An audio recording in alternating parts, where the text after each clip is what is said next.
ఆ పరమశివుని యొక్క జ్ఞాన గురువు అవతారమే దక్షిణామూర్తి. సాధారణంగా గురువు అంటే తన మాటలతో శిష్యులకు బోధిస్తారు. కానీ జ్ఞానానికి గురువైన దక్షిణామూర్తి మాత్రం మౌనంగానే ఉండి తన శిష్యులకు కలిగే సందేహాలను నివారిస్తారని అంటుంటారు. అసలు శివుడు దక్షిణామూర్తి అవతారాన్ని ఎందుకు ధరించారు? అంతేకాకుండా శివుడికి సంబంధించిన ఎన్నో విషయాలను ఈ వీడియోలో తెలుసుకుందాం. ఫ్రెండ్స్, కథలోకి వెళ్ళే ముందు ఒక చిన్న రిక్వెస్ట్. ఈ ఛానల్ని ఫస్ట్ టైం చూస్తున్న వారైతే మన ఛానల్ని సబ్స్క్రైబ్ చేసుకోండి. కథ పూర్తిగా విన్న తర్వాత నచ్చితే ఒక లైక్ చేయండి చాలు. మీరు చేసే ఒక్క లైక్ మరియు చిన్న కమెంట్ మాకు నెక్స్ట్ వీడియో చేయడానికి ఎంకరేజింగ్గా ఉంటుంది.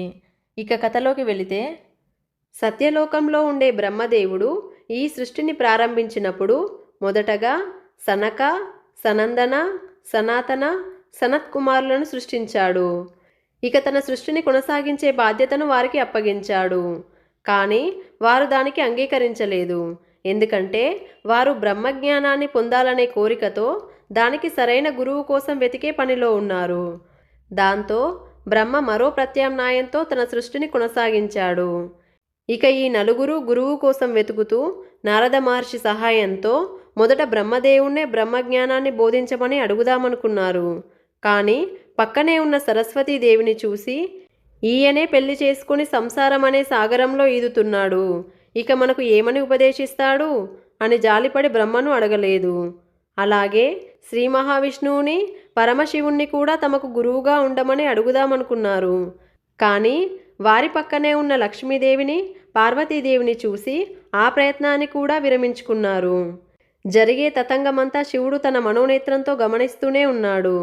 ఇక శివుడు ఆ నలుగురి అజ్ఞానాన్ని చూసి బాధపడి వారికి తనే స్వయంగా బ్రహ్మజ్ఞానాన్ని ఉపదేశించాలని నిర్ణయించుకున్నాడు. అందుకనే శివుడు దక్షిణామూర్తిగా అవతరించి ఆ నలుగురు వెళ్లే దారిలో ఓ మర్రి చెట్టు కింద మౌనంగా కూర్చొని ఉన్నాడు.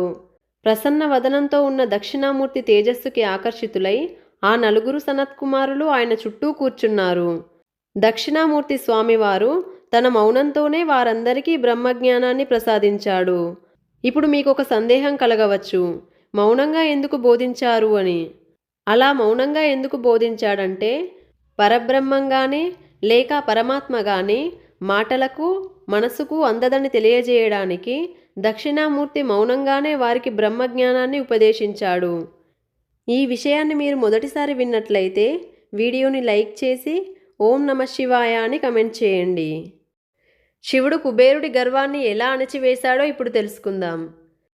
సిరి సంపదలకు, అష్టైశ్వర్యాలకు అధిపతి కావడంతో ముల్లోకాల్లో తనను మించిన ధనవంతుడు లేడని కుబేరుడు గర్వపడుతూ ఉండేవాడు. అలా ఒకరోజు కైలాసంలో ఉండే శివుడి దగ్గరికి వెళ్ళి తన గురించి, తన దగ్గరున్న సిరి సంపదల గురించి గొప్పగా చెప్పి ఓసారి వీలు చూసుకొని మా ఇంటికి రావాల్సిందిగా ఆహ్వానించాడు. కుబేరుడిలో ఉన్న గర్వాన్ని, పొగరుని గమనించిన శివుడు తన పుత్రుడైన వినాయకుణ్ణి కుబేరుడి వెంట పంపించాడు. కుబేరుడి ఇంటికి వెళ్ళిన వినాయకుడికి కూడా తన ఐశ్వర్యం గురించి గొప్పగా చెప్పి వినాయకుడి కోసం భోజనాన్ని సిద్ధం చేయించి కుబేరుడు వినాయకుడికి ఆహారాన్ని వడ్డించాడు. అలా వండిన ఆహారాన్నంతా తిన్న తర్వాత వినాయకుడు నాకు ఇంకా ఆకలిగా ఉందని, భోజనం కావాలని అడుగుతూ ఉంటాడు. ఇక తన దగ్గరున్న ఆహారాన్నంతా వండించాడు. కానీ ఎంత తిన్నా వినాయకుడి ఆకలి తీరకపోవడంతో కుబేరుడికి ఏం చేయాలో అర్థం కాలేదు. బాగా ఆలోచించిన కుబేరుడికి తను చేసిన తప్పేంటో బోధపడింది. ఇక వెంటనే శివుడి దగ్గరికి వెళ్ళి తనను క్షమించమని ప్రాధేయపడతాడు. దాంతో శివుడు కుబేరుణ్ణి క్షమించి కొన్ని బియ్యాన్ని ఇచ్చి పంపించాడు. కుబేరుడు శివుడు ఇచ్చిన బియ్యంతో వంట చేసి వినాయకుడికి వడ్డించడంతో అది తిన్న తర్వాత వినాయకుడి ఆకలి చల్లారింది. నిత్యం తన స్థానాన్ని మార్చుకునే సిరిని చూసి గర్వపడకూడదు అని కుబేరుడికి ఈ సంఘటన ద్వారా అర్థమైంది. ఓం నమ శివాయ. ఇప్పుడు లీలాధరుడైన శ్రీకృష్ణుడికి శివుడు ఏమని మాట ఇచ్చాడో తెలుసుకుందాం. కైలాస పర్వతంపై ధ్యానంలో ఉన్న శివుడు శ్రీకృష్ణుడు వాయిస్తున్న వేణుగానాన్ని విని మంత్రముగ్ధుడై బృందావనానికి వెళ్ళాడు. బృందావనంలో ఉన్న శ్రీకృష్ణుడు అక్కడ ఉన్న గోపికలందరితో నాట్యం చేయడం చూసి తాను కూడా ఆ రాసలీలలో పాల్గొనాలి అని అనుకున్నాడు. కానీ శివుడు లోపలికి వెళ్ళబోతుండగా అక్కడే ఉన్న యోగమాయ శివుడిని ఆపి శ్రీకృష్ణుడికి తప్ప మరో పురుషుడికి రాసలీలలోకి ప్రవేశించే అవకాశం లేదని చెప్పింది. ఒకవేళ మీరు నిజంగా రాసలో పాల్గొనాలి అనుకుంటే పక్కనే ఉన్న యమునా నదిలో మునిగి గోపికలా మారి లోపలికి రావచ్చు అని చెప్పింది. యోగమాయ చెప్పిన విధంగానే శివుడు యమునా నది తీరానికి వెళ్ళి అందులో స్నానం చేసి గోపికలా మారి రాసలో పాల్గొన్నాడు. అలా నాట్యం కొనసాగుతూ ఉండగా ఇక్కడ ఏదో తప్పు జరిగిందని గ్రహించిన శ్రీకృష్ణుడు లలితాదేవిని పిలిచి అసలేం జరిగిందో తెలుసుకురమ్మని చెప్పాడు. అలా విచారిస్తూ ఉండగా గోపికల వేషంలో ఎవరైనా మగవారు ఉండి ఉంటారేమో అని చూసిన లలితాదేవికి 3 కళ్ళు ఉన్న ఒక గోపిక కనిపించింది. ఇక వెంటనే విషయాన్ని శ్రీకృష్ణుడితో చెప్పగా ఆ 3 కళ్ళు ఉన్న గోపిక మరెవరో కాదు పరమశివుడే అని గ్రహించిన శ్రీకృష్ణుడు శివుడితో గోపేశ్వరుడిగా అక్కడే ఉండమని శ్రీకృష్ణుడు కోరడంతో దానికి శివుడు సరే అని చెప్పి మాట ఇచ్చాడు. ఆ విధంగా శివుడు బృందావనంలో గోపేశ్వరుడయ్యాడు. ఈ విషయాన్ని మీరు మొదటిసారి విన్నట్లయితే కమెంట్ చేసి చెప్పండి. హర హర మహాదేవ. మంచినీటిగా ఉండే సముద్రపు నీరు ఉప్పు నీటిగా ఎలా మారింది? పార్వతీదేవి సముద్రుణ్ణి ఎందుకని శపించింది? ఆ శాపం యొక్క ఫలితాన్ని ఇప్పటికీ మనమందరం ఏ విధంగా అనుభవిస్తున్నామనేది ఈ వీడియోలో తెలుసుకుందాం. శివపురాణం ప్రకారం పార్వతీదేవి శివుణ్ణి భర్తగా పొందడానికి అత్యంత నిష్ఠతో తపస్సును చేసుకుంటూ ఉండగా ఆ సమయంలో సముద్రుడు పార్వతీదేవిని చూస్తాడు. అత్యంత సౌందర్యవతి అయిన పార్వతీదేవి అందానికి ముగ్ధుడైపోతాడు. పార్వతీదేవి తన తపస్సు నుండి బయటకు వచ్చిన తర్వాత సముద్రుడు ఆమెను సమీపించి తనను వివాహం చేసుకోమని అడుగుతాడు. అప్పుడు పార్వతీదేవి సముద్రుడితో, కుదరదు స్వామి, నేను శివుడిని ప్రేమిస్తున్నాను. ఆయనను భర్తగా పొందడం కోసమే ఈ తపస్సును చేసుకుంటున్నాను. అతడిని తప్ప మరొకరిని వివాహం చేసుకోనని నిర్ణయించుకున్నాను. నన్ను క్షమించండి అని చెబుతుంది. దానికి సముద్రుడు, నేను నువ్వు ప్రేమించే శివుడి కన్నా ఎంతో గొప్పవాడినని, తనలో ఉండే మంచినీటితో ఎంతో మందికి జంతువులకి దాహాన్ని తీరుస్తున్నానని తన గురించి తాను గర్వంగా చెప్పుకుంటూ, అదే నువ్వు కోరుకునే శివుడు ఎప్పుడూ శ్మశానంలోనే తిరుగుతూ ఉంటాడు. ఎప్పుడు చూడు పులితోలు ధరించి ఒంటి నిండా చితాభస్మం పూసుకొని విషసర్పాల్ని మెడలో వేసుకొని చూడటానికి అసహ్యంగా ఉంటాడు అని శివుడిని తక్కువ చేసి చులకనగా మాట్లాడతాడు. సముద్రుడు శివుడిని గురించి అలా తక్కువ చేసి మాట్లాడడం సహించలేని పార్వతీదేవి కోపంతో సముద్రుణ్ణి ఇలా శపిస్తుంది. నీవు ఏ నీటిని చూసుకొని గర్వంతో ఈ విధంగా మాట్లాడుతున్నావో ఆ నీరు దేనికి పనికి రాకుండా పోతుంది. నీ నీటిని ఎవరూ తాగలేరు అని పార్వతీదేవి సముద్రుని శపిస్తుంది. ఆ సమయంలో సముద్రుడు అలా మాట్లాడకుండా ఉండి ఉంటే ఇప్పుడు ఈ భూమి మీద ఎక్కడా నీటి కొరత ఉండేదే కాదేమో. ఇక్కడ తప్పు సముద్రుడిదా లేదా పార్వతీదేవిదా అనేది కమెంట్ చేసి చెప్పండి. మన భారతీయ పురాణాల విషయానికొస్తే సాధారణంగా మనం ఏం చూసి ఉంటామో, ఏది చదివి ఉంటామో వాటినే నమ్ముతాం. కానీ చాలా అరుదుగా వినిపించే కథలు మనల్ని ఎంతో ఆశ్చర్యానికి గురి చేస్తాయి. అంతేకాకుండా అవి ఆసక్తికరంగా కూడా ఉంటాయి. అటువంటి విషయాల గురించి మరింత తెలుసుకోవాలనిపిస్తుంది. అలాంటివే మన పురాణాలు కూడా. కానీ కొన్ని వాస్తవానికి జరిగినా కూడా వాటిని మనకు పెద్దగా ఎక్కడా వివరించలేదు. అలాంటిదే శివుడి యొక్క సోదరి జీవితం కూడా. ఆశ్చర్యంగా అనిపిస్తుంది కదూ, శివుడికి సోదరి ఉండటం ఏంటి అని. నిజమే, శివుడికి ఒక సోదరి కూడా ఉంది.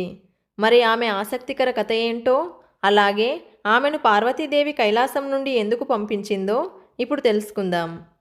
శివపురాణంలో శివుడి సోదరికి సంబంధించిన ప్రస్తావన ఉంటుంది. ఈ పురాణం ప్రకారం శివుడి సోదరి పేరు అశావరి. ఈమెను సాక్షాత్ పరమశివుడే రూపొందించాడు.